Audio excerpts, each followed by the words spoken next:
This afternoon we'd like to do suturing. So suturing is done to patients who have got maybe a cut, or maybe you're doing it from OPD or from theater. But meanwhile, this suturing we're assuming that we're doing it from outpatient department. So this patient might have undergone an injury, so he has been brought to OPD so that we can suture. So suturing is a sterile procedure, so you are supposed to follow all sterile techniques. So before we begin, we're going to say that this is a wound here. Okay, as you can see, let me just do it like this. So this is a wound, okay, it's an open wound. So you need to suture this part, meaning you're supposed to put together this by the use of a thread. So use a thread to put together the parts which have been separated. So now let's look at the trolley. So the trolley bottom shelf will have lignocaine. Okay, so this is 1% lignocaine. So we can use it. Then we can also dilute it with normal saline. So in your OSC, you'll find that it has already been put for you in that syringe. Okay, so if in case it's not put for you already, what you're going to do is you're going to ask your assistant to hold the bottle once you are scrubbed. Okay, then we have also the normal saline, which we're going to use for cleaning the wound. And then we have a suture here. So as you learn about sutures, there are a lot of sutures that we have around. So this is just one example of the suture we're going to use. Okay, then on the top shelf we have hand drying towel. Then we've got cotton and gauze, then sterile gloves, then lignocaine in that syringe. Then there's also a sterile fenestrated drip. Then in this receiver we've got let me just bring it here first so that you see what's here. Okay. So what is contained in this receiver? We've got forceps, artery forceps. Okay. Can have artery forceps. So these two are artery forceps. Okay. Then we've got toothed, okay, dissecting forceps. It's tooth dissecting. So we're going to be using it for holding the skin like that. Okay. So that's a use. Okay. So we're going to use it. Then this is a needle holder for holding the needle. We're going to see how. And this is scissors for cutting the thread. Okay, so this is what we have on the top shelf. So this is a sterile shelf. Okay, so you're not supposed to touch it, or it's a sterile field. Don't touch with your bare hands. So the first things that we do, we're supposed to go to the hand washing. Okay, so it's also 5 minutes, so it will require you to be very, very fast. So for you to be very fast with this procedure, you should be able to practice in the skills lab or at the ward, or if in case you come across a patient with an injury or a wound, ensure that you suture so that you get acquainted with the procedure. Okay, so you get to the patient and start. Good morning, Mr. Wape. I'm student Ms. 2 from Kalushi College of Nursing. I have come here so that I do suturing on you. Is it okay? So is there anything I can do for you before I begin the procedure? He said nothing, so I can even check where he's sleeping. Okay, where he's sleeping is fine. Okay, be right back. Let me just prepare so that I come and suture your wound. Okay. So with that, meaning you're supposed to get this. Okay. Then if you see that the area is soiled, you can wear gloves, but meanwhile you can lift up his hand or his arm, then you put under. So this is an incontinence sheet which you're going to place under. Then secondly, you're going to go to the normal saline. Okay, this is normal saline, which you should be able to pour here. Okay, so that's normal saline. Then this is a thread or a suture. So what you do is you're going to open up here. Okay, you should find where it says open, so it's here. And then just peel. So what you do is you just peel and you let go there. Don't touch with your hands because it's a sterile procedure. Okay. So if it does that, you need to ensure that you loosen it this side so that it drops. Okay. But don't touch it. Okay. You can loosen this part and then drop it like that. Okay. So this one is going to touch. Okay. So you can do that and ensure that it's loose. Okay.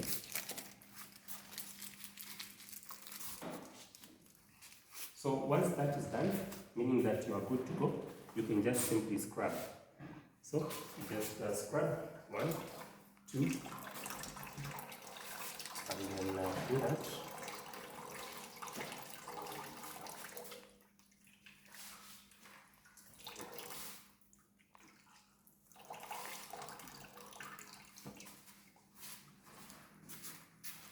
Then the drying technique, you're supposed to go, you start with the inside, so you start there.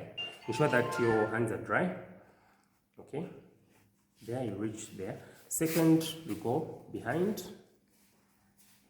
the palm, you do that. Then you go in a circular motion like that. Then you go to the third corner, okay, which is, so you have to see this is first, second, then third. So third goes inside here, okay. You do that, then you do up to here, okay.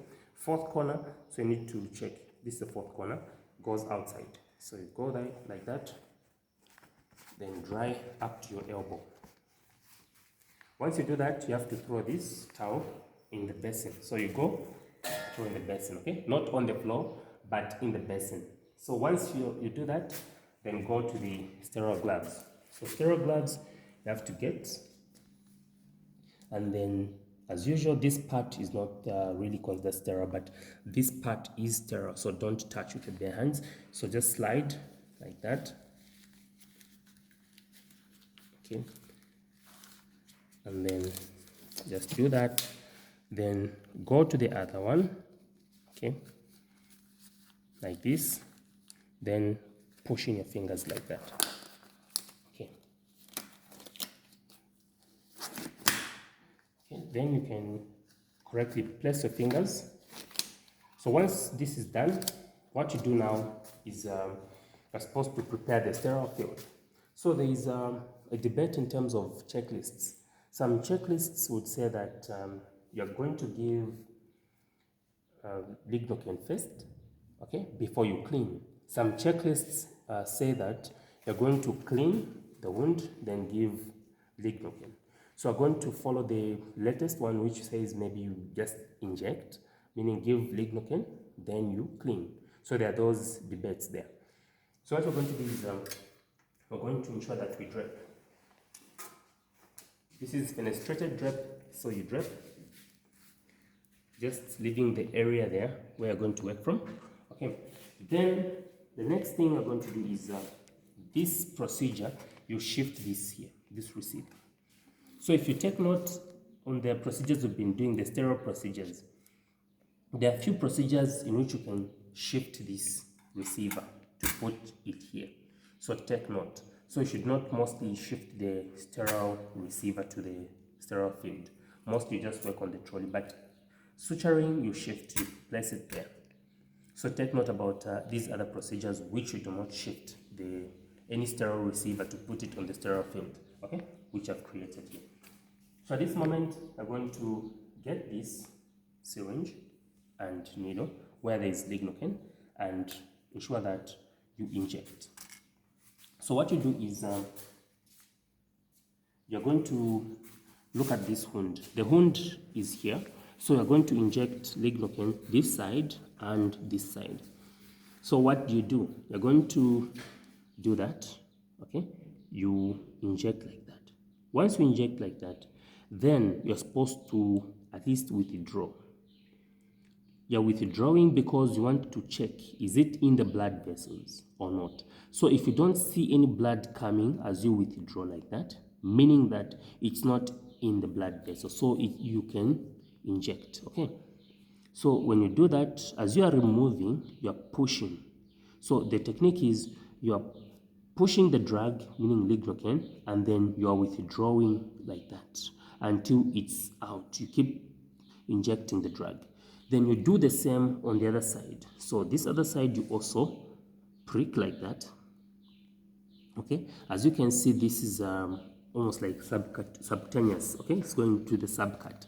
So you push in the drug and you're withdrawing the needle like that. You're pushing the drug, you're withdrawing. So you're pushing the drug, you're withdrawing. So this is how it is. You have to ensure that as you're pushing, like it goes in like this, it goes in the subcut. Then you are pushing the drug while you're removing, okay, like that. So you're removing while pushing the drag. So meaning that the drag will remain in the subcut there. So that's how the technique works, okay. So after that, the remaining drag, do not discard it because you might need this, okay. So you can place it back on the trolley and then do the suturing, okay. So at this moment now, since you have given the drag, you can test the patient. If the patient is feeling pain, are you able to feel any pain? The patient will tell you if they're able to feel any pain or not. So the next step that you should do now is to clean, okay. So you can clean using the forceps, okay.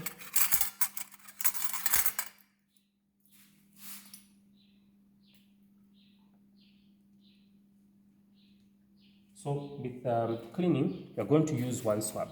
But when you're in the wards, you should ensure that the wound is clean before you suture, okay? But in OSC, you can just use one swab to clean. But in the practical, where you go like practicum in the ward, ensure that the wound is clean. So you start just with one swab there and roll it over, go like that, meaning the examiner will notice that, okay, you have cleaned, okay. So you can even discard that, okay, and the forceps to discard. Then now you can open up the suture. So you open up the suture from here. There's this part here, this depression. That's why you open up the suture like that, okay. Once you do that, you'll be able to see here, okay. So you can get a forceps and pull, okay, like that, okay. You can pull it out. So this, mostly people do not throw, they want to know the type of suture which was used. So they place it back there and then see. So there's this part here, as you can see, there are dots there, meaning that you can cut, okay. This part doesn't have, okay, but this part has. So what you need to do is just fold here, okay. You can fold using a natural forceps, okay, just there, okay. So once you fold like this, as you can see, this is now a needle. So get a needle holder and put it there, okay. So you can get this needle holder, as you can see, you can put this part here. So once you've got this, you can try to put it just in the middle there, okay. As you can see, this is how you place it. So in the middle, then lock this side, clamp so that it's independent, clamp it and then leave it in the middle. Don't put near the edge or there, but just put it in the middle. Then you can remove it, you can remove the suture out, okay. You can remove the suture from there, okay. So you can open up and remove the suture, okay. So it's a little bit long, so you have to be careful the way you hold it, okay. So once this is done, you're supposed to get now a dissecting forceps. As you can see, it's toothed, okay. So get this dissecting forceps and then pull this other part of the skin. But you can ask the patient, are you able to feel any pain? The patient says no, they're not able to feel any pain. Then you can pull with a dissecting forceps. Then this other part, you can just prick it like that. As you can see, the needle is there. Then lift also this other end of the skin and like that. There you go. The needle is out from that side. So you can push it in like that, then pull with the needle holder, okay. Don't pull with your hands because you can prick yourself, okay. So you can do that, okay, and pull. So cotton, ensure that ends somewhere there, okay, or the suture should end there, okay. So this is how it is. You can estimate. So this part is the one that you're going to tie. So what you're going to do is now clamp this so that it helps you at least to rotate or to tie the cotton or the suture. So what you do now, you hold there, okay, and then roll it over one. Then the second time you do go like this. So meaning it's going to roll twice. Then you pick this part here. Let me repeat this step, okay. So this is here. Then you go one, then two.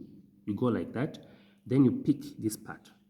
Then once you do that, you're going to pull like this. Once you pull like that, then you have to tie again. So you tie again, one, then you pick, okay. You pick this other part of the thread, then you pull like this, two. Meaning like this, you have sutured. So what you do now, you need to cut. So what you do, you have to bring this part here, okay? Then get scissors. So with the scissors, you don't cut under, but you cut on top like that, okay? You cut on top of the needle holder so that you leave enough space for the suture, so that when it comes to do suture removal, there is this part here. So that's how you tie. So in OSC, you can even demonstrate maybe by placing 2 sutures. So we are going to do this again, okay? Get, okay, place it there. Okay, as you can see, just like that. Okay, lock, and then go. Dissecting forceps, you pick the skin, then you do that, okay? Then you can lift this other end, then prick like that. Then put this other end like that, okay? Lift the suture, then you can pull this part, okay? Until you reach at a point where you're comfortable to say, okay, this part I can tie now, okay? So once you do that, you can rotate again, roll over 1, then 2. So again, you pick this end, okay? When you pick this end here, then you pass it in between there, then you go this other side, you pull like that, okay? So once you pull, then you do 1, then you pick, then you pull this side. So once this is done, meaning it's tight, you can place your needle holder there and then cut. So you're going to cut on top like this, meaning that you have left enough suture here for you to come and remove during suture removal. So this is how you do suturing. So once you do that, there are instances where you have to also clean here with spirit. You can clean it and then also maybe leave a dressing here. It depends. You can leave a dressing and also suture. So you can get a dry dressing, okay, and place it over, and then put strapping on top. So you can get strapping and put there. And then you can also now thank the patient. Thank you very much, Mr. Mwape, for allowing me to do the procedure. I've done suturing and you're no longer bleeding. So for you now to do this procedure in 5 minutes, it means that you should really practice, okay? So you can dismantle the trolley and everything else that you're supposed to remove so that the patient can go back home, because you are doing it in outpatient. So now the patient will be able to go back home. So you have to document that you have put about 2 stitches or 4 stitches on the patient, so that as they come back for suture removal, you also confirm that you had put about 4 stitches or 5 stitches. Okay, so you can even go to the sister in charge and tell the sister in charge that suturing has been done and you have put about 4 sutures, okay, and then this patient is going home. Okay, so the stitches you have to count, okay. Okay, so at this moment you can even now conclude your procedure by wash your hands. Need to wash. Okay, that's the same way we do. This is part of us. So you need to ensure that hands are washed so that you gain marks. Okay, so meaning that now we are done with the procedure. Okay, so just practice so that you know how to do it. So the next procedure that we're going to do is suture removal, so that we also learn how to remove sutures. Okay, thank you very much.